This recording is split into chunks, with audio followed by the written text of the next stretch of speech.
Greetings, ladies and gentlemen, and welcome to another World of Warcraft Classic Guide. My name is Cargos, and today I could not be more excited to share with you this comprehensive Mage leveling guide for World of Warcraft 1.12. Today we're going to overview the Mage class with regard to their performance leveling. We're going to talk about various talent builds. We will get into rotation and how that rotation is going to vary at different stages of the game. We will spend quite a chunk of time going over AOE grinding. There's a lot to go through there. When to AOE grind, how to AOE grind. I've put together a comprehensive list of both Alliance and Horde AOE grinding locations. We're going to talk about various tips and tricks that some of the mages I've spoken with shared. Wand progression for both Alliance and Horde is in here as well, and things of that nature. So let us get started. Before we begin, I need to quickly shout out my fellow collaborators on this project. Without them, this guide would not exist. I had to rely very heavily on their combined mage expertise, and these guys are your subject matter experts when it comes to mages. If you guys are considering playing a mage in Classic, these are your experts, and they are just very kind, genuine, nice people that shared so much information. So North, he is a Twitch streamer. I'll put all of their links, their social media links down in the description below. Tmugsy, another Twitch streamer, and Guildmaster on Northdale, and the amazing No Mage Infra. So my sincerest thanks to you guys, and also the mages that contributed stuff in the Mage Discords. Thank you so much. Well, we're just going to overview the class first. So mages are strong tier 2 levelers in my mind. They have the capacity of becoming tier 1 levelers, but that's only if you can efficiently AoE grind. AoE grinding is by far the most efficient way for you to level as a mage. You are capable of basically killing an indefinite amount of mobs at once, as long as your mana is going to permit and you don't misplay. The thing is, on crowded PvP servers, it is oftentimes hard to have access to uninterrupted access to some of the areas that are going to give you those monstrous XP per hour peaks. Now, kind of the way I would recommend leveling as a mage is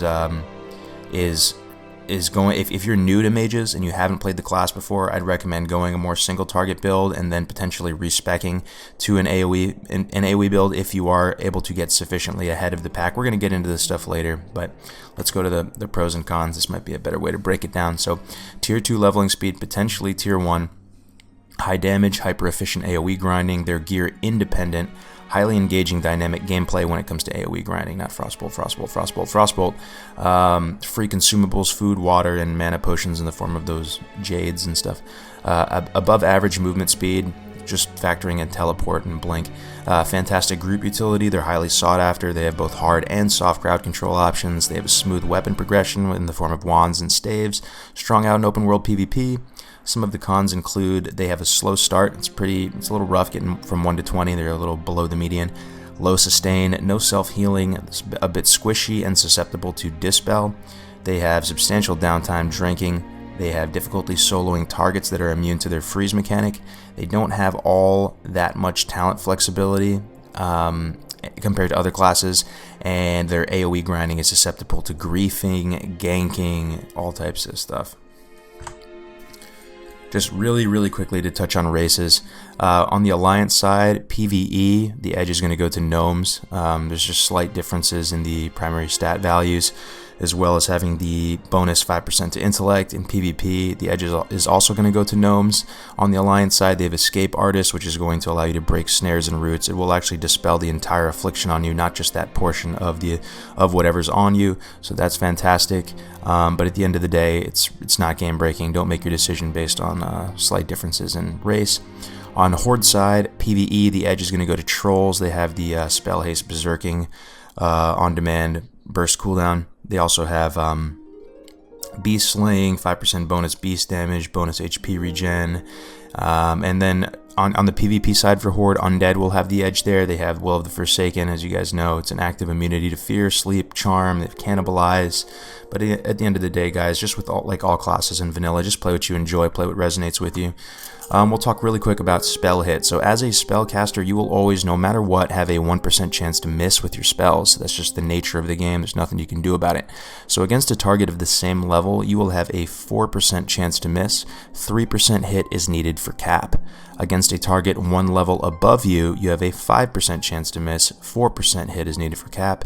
2 levels above you, you have a 6% chance to miss, 5% hit is needed for cap. And 3 levels higher, you have a 17% chance to miss, 16% chance hit is needed for cap. So what is the moral of the story here? It's not going to be that efficient to go after mobs that are 3 levels higher than you and above. They're just going to resist too much. That's about it for that. This is a interesting infographic. These values are courtesy of the amazing Infra. I put a link to his spreadsheet down there. He's done a lot of work, a lot of prep work, helping position himself for Classic. So these are basically all the ranks of Mage offensive abilities. He just divided the mana cost by the damage to come up with the damage to mana efficiency. So take a look at that. Some valuable add-ons for you as a mage, especially for AOE grinding. Spawn timer trackers are nice. Mobs generally have a 5-minute respawn if we're not factoring in any kind of dynamic respawn wonkiness. This add-on will show you not only a estimated timer on when the mobs will respawn, but also show you spawn locations on your minimap. Another useful add-on is an XP per hour tracker. These are known for being a little imprecise, but it's still better than nothing. This is going to allow you to track useful metrics like average XP per kill, XP per minute, XP per hour, stuff like that. An energy timer, which we'll talk about in a second. It sounds a little counterintuitive, like, yes, I'm talking about the energy timer that rogues and ferals get to track ticks of their energy.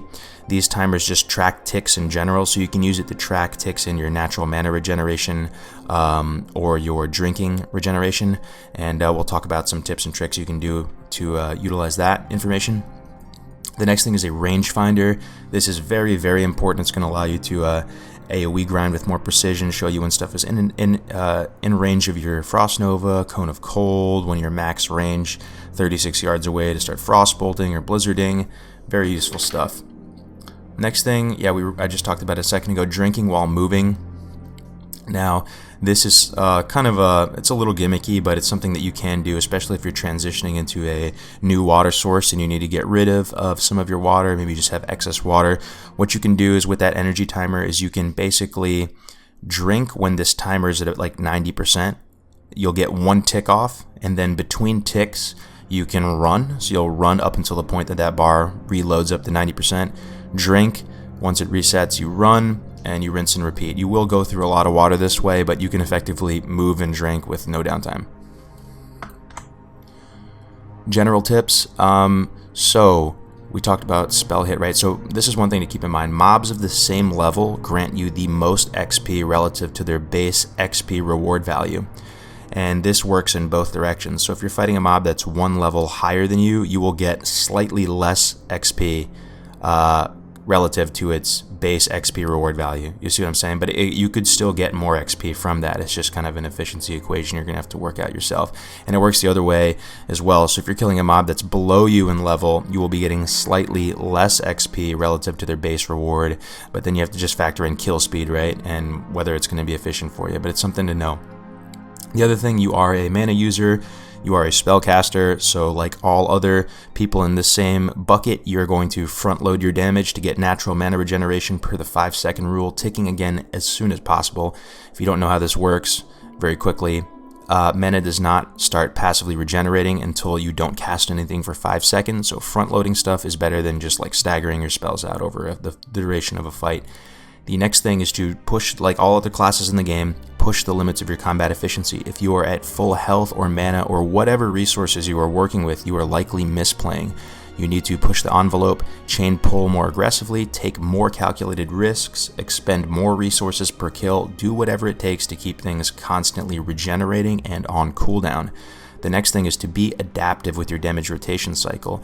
Don't just take one static rotation at face value. Stuff is going to change. You're going to get new ranks of spells. You're going to be fighting mobs that are higher level, lower level. Factor spell resist, all these things into the equation. Think on your feet and be adaptive. Mage specific tips, you can AoE grind multiple different ways. Myself included, before talking with all these mages, I always thought of the classic Frost Nova mobs down, blink away, blizzard them as they're running to you, rinse and repeat. There are multiple ways to AoE grind. In classic WoW, you can AoE grind with Arcane Explosion and Flame Strike. You can use Cone of Cold kiting, you going fishing for clear casting procs. there's a bunch of ways of doing it, and there's different pros and cons for each. So ideally, you should AoE grind in groups. It seems like I was getting a lot of that feedback, that if you have a very competent group, that AoE grinding in groups can be highly efficient and potentially even preferable over solo AoE grinding.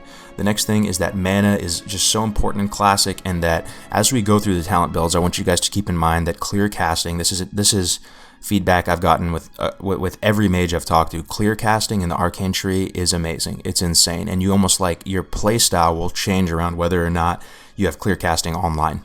Okay, the next thing is to always keep like rank 1 Frostbolt and Fireball bound, as they can prove to be useful. They still have their effects at the end of the day, so Frostbolt still has the slow, and Fireball still has that damage over time effect. It's just less damage.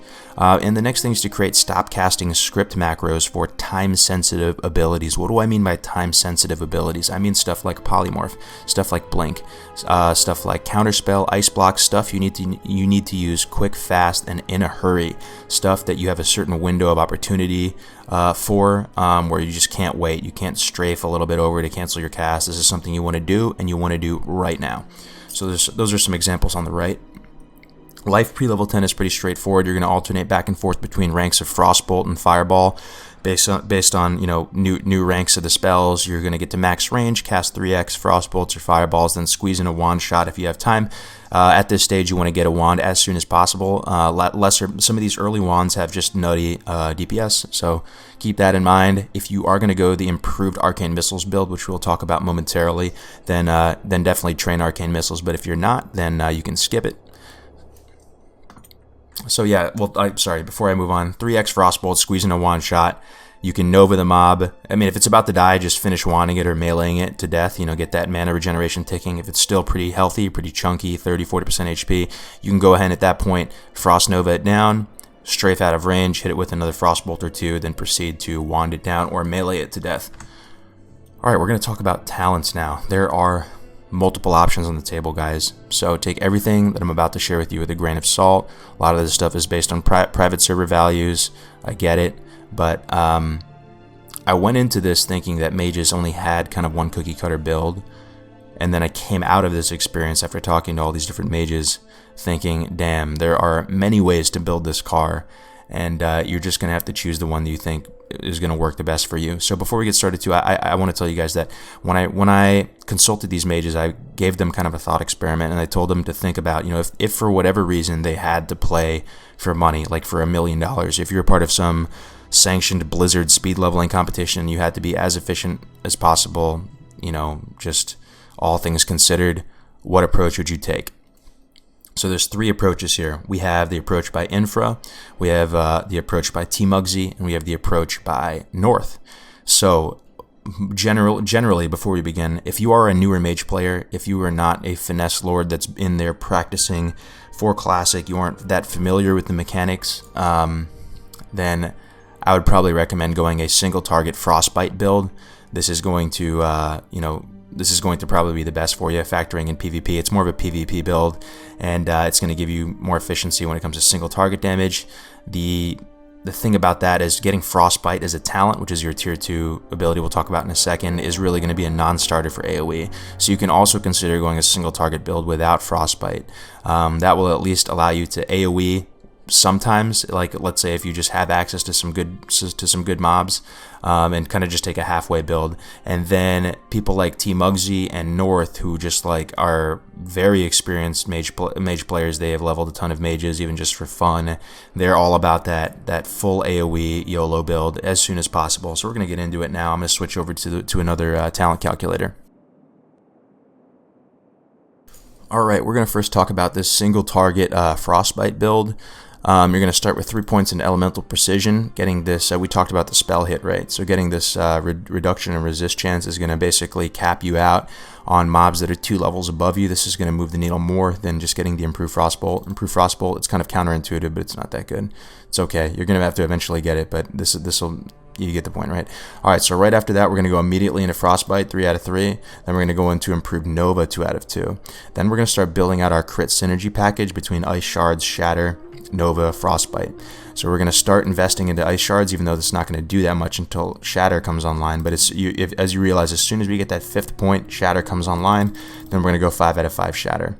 So quickly to talk about this, this is the little wombo combo. Frostbite gives all your chill effects a 15% chance to freeze the target, which is going to kind of just root it, like make it appear like it's Nova. You also have Nova to freeze stuff on demand. And then once those stuff is frozen, you're going to shatter it. You know, it's a pretty flavorful tooltip. You're going to shatter the thing. This increases your critical strike chance of all your spells against frozen targets by 50%. And then Ice Shards is going to increase critical strike damage bonus of your frost spells by 100%. And so you guys get the synergy, right?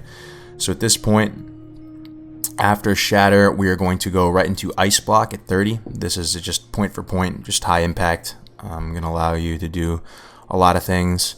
After Ice Block, we are going to go potentially into Cold Snap based on your playstyle. If you are on a PvP server, if PvP is more of a consideration, if you want a little more survivability, you can go into Cold Snap, or you can go right into Improve Frostbolt 5 out of 5 and then pick Cold Snap after. So after this, we're going to go Arctic Reach 2 out of 2. This is going to increase the range of your Frostbolt and Blizzard and Frost Nova and Cone of Cold spells by 20%. These are all your bread and butter type spells, so very high impact there. You generally in vanilla want to gravitate towards abilities that are going to increase your range or your movement speed. So then after this, we're going to go into Frost Channeling 3 out of 3. This is going to reduce the mana cost of your Frost spells by 15%. Very good. As you guys know, a lot of these spells are very mana intensive on a mage, so very good. Then at 40, we're going to go ahead and get Ice Barrier. So pretty straightforward, pretty good stuff. You guys get it, right? So now we're going to move into Arcane, and we're going to go 2 into Arcane Subtlety first, reducing your target's resistance to all your spells by 10. Then we're going to go 3 into Arcane Focus. These talents aren't going to be that beneficial. You kind of just have to burn through them so you can have access to Arcane Concentration. This is what I was talking about before. This is just very high impact. This clear casting state is going to affect your gameplay a lot, so you're going to rush down to this right away after. So then after Arcane Concentration, we're going to go 2 into Wand Specialization. This is going to increase your damage with wands by 25%. This is actually pretty good. Priests have to, invest 5 points just to get the same ability, and their wand damage is kind of the bread and butter of their leveling spec. So after Wand Specialization, we're going to bounce back to the Frost Tree. We're going to go 3 points into Piercing Chill, and then Piercing Ice, and then Winter's Chill. So that was the optimal single target leveling spec. This is something, again, if you are a newer mage player, or if you aren't going to put in a ton of hours to get ahead of the pack, or if you don't have a lot of AOE grinding experience, this is going to be the build I recommend for you. Still very efficient, very strong. You can, as an optional thing, shave off the 3 points in Frostbite. That's the talent that's going to just present a hard stop in terms of AOE grinding. That talent just makes it almost impossibly frustrating and stupid. So you can shave those points off and put 2 into Improved Blizzard, 1 into Permafrost, something like that. But the thing is, if you are going to AOE grind, then you might as well just respec entirely for a more optimal AOE grinding build. So we are going to this next slide is a nifty sort of representation of the damage difference between having the improved wand talent and without it. So Infra was kind enough to test this. This was done at level 51. He attacked a Black Drake for a period of time, and you can see some of the difference in the damage. Okay, so now we're going to talk about North's AOE Clearcast Fishing build. This is a very interesting talent build. We're going to talk about the general strategy before we tab back over to that talent calculator. So keep in mind, I asked him to humor me and go through the thought experiment of playing for $1 million in a Blizzard sanctioned competition. What would be his ideal approach?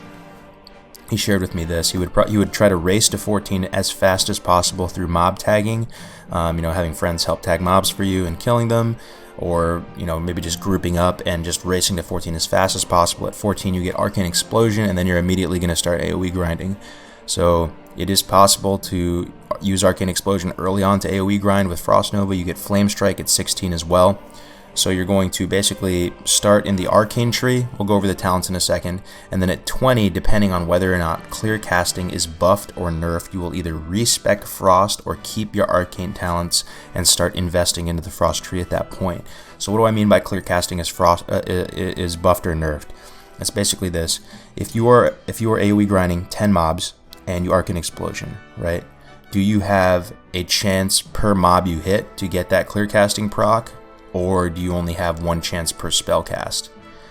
So if clear casting is stronger, then he would stay in arcane and keep those arcane talents and proceed down the frost tree. But if it was how it is on some of these private servers right now currently, then he would just respec full frost at this point and go back into arcane later. He also prefers permafrost before nova because he prefers cone of cold kiting as opposed to blizzard kiting. And then he likes to fish for clear casting procs using rank 1 Cone of Cold or rank 1 Arcane Explosion, and then utilizing higher rank versions of the spells if the pull calls for it. So that's one strategy we're going to talk about later. If you're really trying to optimize, if you're really killing super hard mobs, fishing for the clear casting and just stretching your mana out as much as possible. Let's go through the order of operations of talents for this build. So we're going to start in Arcane Subtlety 2 out of 2, 3 into Arcane Focus, and 5 into Arcane Concentration. Now we're going to be at that crossroads we just spoke about. We're at level 19. We're either going to respec full Frost at this point, or we're going to just maintain our talents in the Arcane tree and start investing points in Frost at this point. So the reason why it's not the worst thing ever to potentially keep your points in Arcane and go into Frost is that if you are AoE grinding correctly, you don't even necessarily need stuff like Ice Block, Cold Snap, or even Ice Barrier. If you're really not misplaying, you shouldn't need these things, because if you're AoE grinding in a mechanically correct way, it's not going to be the type of thing where you marginally increase your survivability. You're either going to be perfectly fine and healthy, or you're going to be dead. So stuff like Ice Block and Cold Snap can help you if you mess up, but if you're playing correctly, you shouldn't even potentially need them. So we're going to go into Frost at this point. So we're going to go 3 out of 3 Elemental Precision, 2 into Improved Frostbolt. Then we're going to choose Permafrost over Frost Nova. This is because North prefers to AoE grind with Cone of Cold rather than Blizzard, and using rank 1 Cone of Cold to fish for those clear casting procs, and then Blizzarding once you get them. So we are going to go Improve Blizzard 2 out of 3. The reason why in these builds you're going to see that we're going 2 out of 3 Blizzard instead of 3 out of 3 Blizzard, it's going to depend on the server. So a lot of the times if you go 3 out of 3 Blizzard, your Cone of Cold slow will not override your Blizzard slow. And why is this impactful? Because if it doesn't override your Blizzard slow, you will have just kind of wasted the slow effect on your Cone of Cold. It will be a moot point, and then your Blizzard slow will potentially fall off and you'll be screwed. So that's why you go 2 out of 3. Then you're going to go Cold Snap. Then you're going to go 1, 2 into Piercing Ice, opening up the next tier. 2 into Arctic Reach. You have a crossroads now where you can either choose Frost Channeling or Piercing Ice. If we're really min-maxing damage, North said you don't really need the mana as much if you're playing correctly. So Piercing Ice is going to be the choice. 2 into Frost Channeling. We're going to go into Ice Block at this point. Finish off Frost Channeling. 3 into Improved Cone of Cold. We're going to finish off Frostbolt at this point. We're going to go 5 into Shatter. We're going to go 2 into Shatter, sorry. 1 into Ice Barrier as soon as it opens up. We're going to go ahead and finish off Shatter, 5 out of 5. Finish off Ice Shards. We have 2 points remaining. We're going to put those into Arcane Focus. So that is this build. So the third and final build that I'm excited to share with you guys today is Tmugsy's mid-range Arcane AoE build. This is a very exciting build I'd never heard of before. You may notice right off the bat there's 5 out of 5 improved arcane missiles. No, this is not a meme. This is very real and it makes a lot of sense. So this is a very worthy consideration. So one of the core differences in playstyle early is that you don't opt to start AoE grinding immediately at 14. Tmugsy shared some concerns that you may run into problems with mana efficiency and that it may be more efficient to kill a mob single target using improved arcane missiles. So the trade-off when you get improved arcane missiles is you lose out on that spell resist talent. But the assumption you're going to make is that dealing with the occasional resist is not going to be as problematic as having pushback on your spells. So 5 out of 5 improved arcane missiles, what it does is it gives you, when fully ranked, a 100% chance to avoid interruption when casting arcane missiles. So the mobs are meleeing you and it is not pushing you back, if that makes sense. So you're going to continue using this. You're going to start using arcane missiles when you get 3 out of 5. It's going to give you that 60% chance to avoid interruption. And then at 20, you're going to respec. So let's get into the town calculator. All right, so we're going to start with 5 out of 5 improved arcane missiles, then 5 out of 5 arcane concentration. We're now going to be level 19, and we're going to respec at 20 to Frost. So when we respec, we're going to go 3 into Elemental Precision, 2 into Improved Frostbolt, 3 into Permafrost, 2 into Improved Frost Nova, and 1 into Improved Blizzard. So this is the bare minimum you need to AoE grind. 1 out of 3 you can do it. 2 out of 3 gets much easier. So that's how we're going to proceed through the tree. We're going to get a second point to Improved Blizzard, then followed by Cold Snap, then followed by Piercing Ice 2 out of 3. Arctic Reach, then we're going to go Frost Channeling 3 out of 3. We're going to go ahead and get Ice Block at this point. We're going to get Improved Cone of Cold 3 out of 3. We're going to go back up and grab that Piercing Ice. Then we're going to max out Shatter until we open up Ice Barrier. The reason why you get Shatter, according to Tmugsy, from his perspective, is that while Blizzard can't crit, so that's one thing you have to realize, Blizzard is incapable of critting, so you're not going to get value from some of these talents like Shatter or Ice Shards or Winter's Chill with a Blizzard, but you are still going to be using Cone of Cold. So he, if he's going for absolute speed, he's going to pick up the Shatter, and yes, Frostbolt still sitting at 2 out of 5. Feels bad, man. So at this point, after we have Ice Barrier at 40, we are going to go back into the Arcane tree. We are going to get 2 out of 2 Arcane Subtlety, 1, 2, 3 into Arcane Focus, 5 into Arcane Concentration. Then he chooses Arcane Resilience at this point, 3 into Improved Arcane Explosion, putting points back into Arcane Focus to open up this Arcane Meditation talent. This one, fully ranked, allows 15% of your mana regeneration to continue while casting, and this does stack with Mage Armor. And then, after here, we have 2 points left. We're going to put the remaining 2 into Ice Shards. So that is the... And Ice Shards, you will still potentially get a little bit of benefit from your Cone of Cold or something like that. So that is the talents for this. Alright, so moving on, let's take a few steps back. We've been using a lot of confusing terms. I want to talk about AoE grinding as a whole. What is it? How does it work? What it does? And clarify some of these terms. So AoE stands for Area of Effect. It pertains to abilities that impact an area as opposed to a single enemy. TLDR, you can hit multiple enemies at once with it. So AoE grinding is a method of leveling where you're killing multiple stuff at once as opposed to like questing, right? So AoE grinding as a mage can be achieved through multiple ways. It's not the most straightforward way that comes to mind is Novaing stuff down, blizzarding it down, blinking away. That's what I always thought AoE grinding was, and we all have those flashy memories of the mages back in 2004 going to Sorrow Hill in the Western Plaguelands, gathering up 50 mobs and killing them all at the same time as we drool in awe. But there are multiple ways to AoE grind. You can use Cone of Cold. You can use Cone of Cold exclusively in AoE grind. It's going to provide a sufficient enough slow to do that. You can use a combination of Arcane Explosion and Flame Strikes and Cone of Cold. You can also go fishing. What do I mean by go fishing? I'm not talking about getting in a boat and going to catch some sea bass or salmon or snappers. No, I'm talking about downranking your AoE abilities using stuff like a rank 1 Arcane Explosion to try and get that clear casting proc. And then when you get that clear casting proc, you're able to save a ton of mana, and you're able to use whatever spell is going to best fit the situation, whether that be a Blizzard or a higher rank Arcane Explosion or a higher rank Cone of Cold. You're going to have to make that judgment call as the circumstances dictate. So here is a sample breakdown of a potential AoE grinding rotation, global cooldown by global cooldown. So if you are level 40 plus and you have a mount, you want to start with Ice Barrier engaged, activated on your mount. You're going to ride around like a madman, gathering all the mobs, finessing LOS if you have to gather them and condense them up. Then you're going to that's going to be the pull. So if you're not 40 plus, you don't have Ice Barrier, it's totally fine. You're just going to have to get a little bit more creative. You're going to have to do a combination of face pulling, wanding, or using instant cast like rank 1 Fire Blast to collect mobs up. So you're going to collect them all up in a certain location, and then that's the pull aspect of it. Then you're going to move into the control aspect. You're going to use Cone of Cold to slow all the mobs.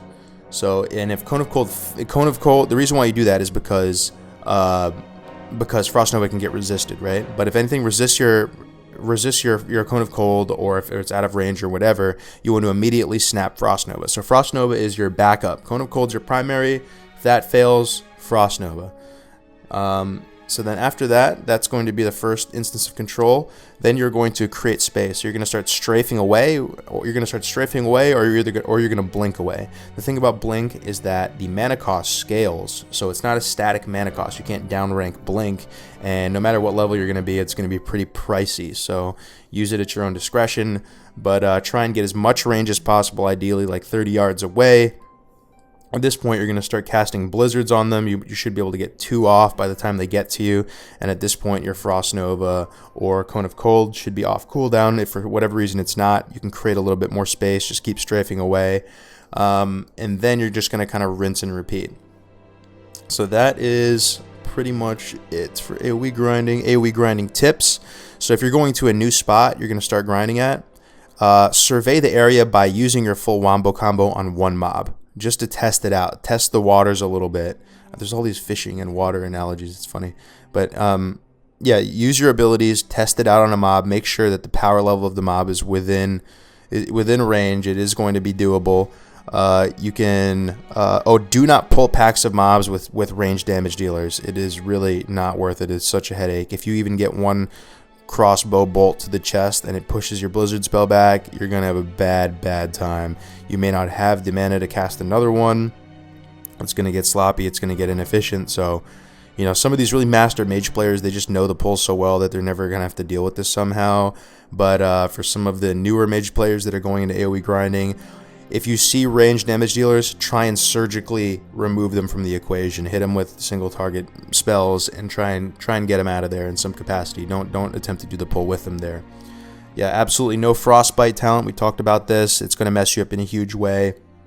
The 15% chance to proc that root kind of Nova effect is going to have the mobs all over the friggin' place, out of range of your Novas, out of range of your Blizzard. That is not going to be a good time.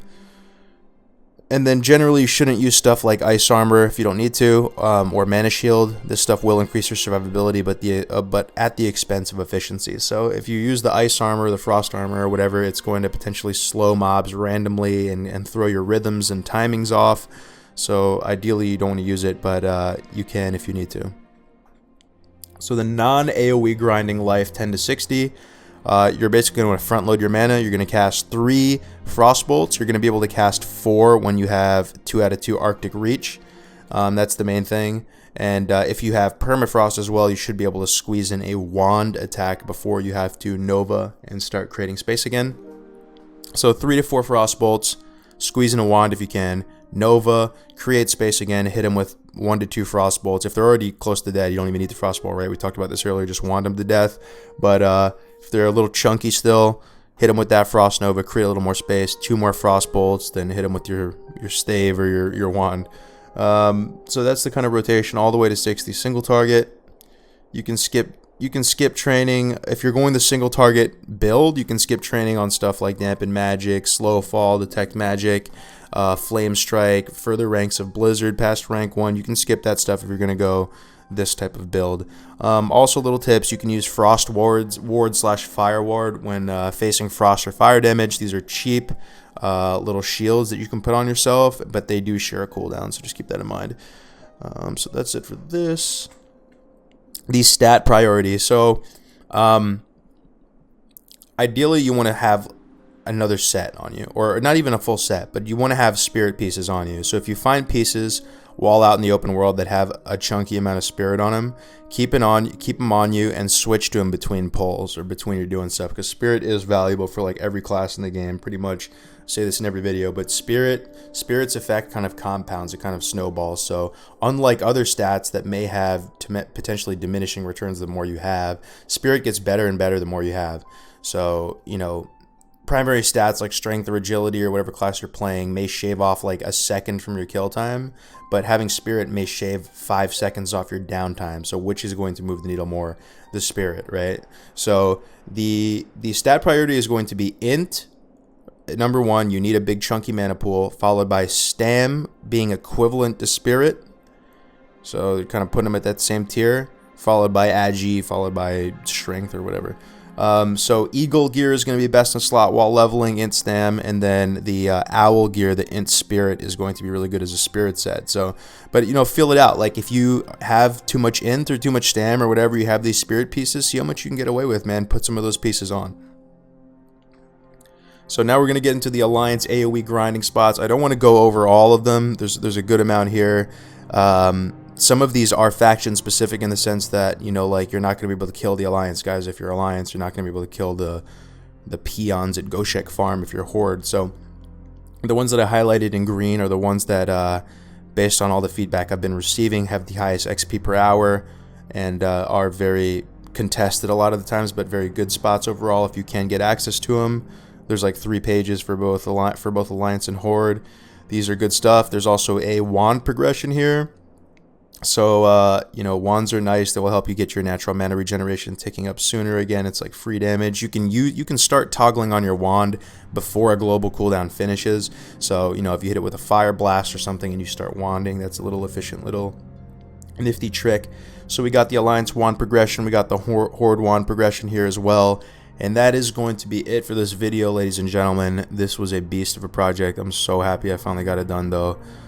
Thank you for all the help, man. For everyone out there has been helping me, dude. This would really not be possible without your support.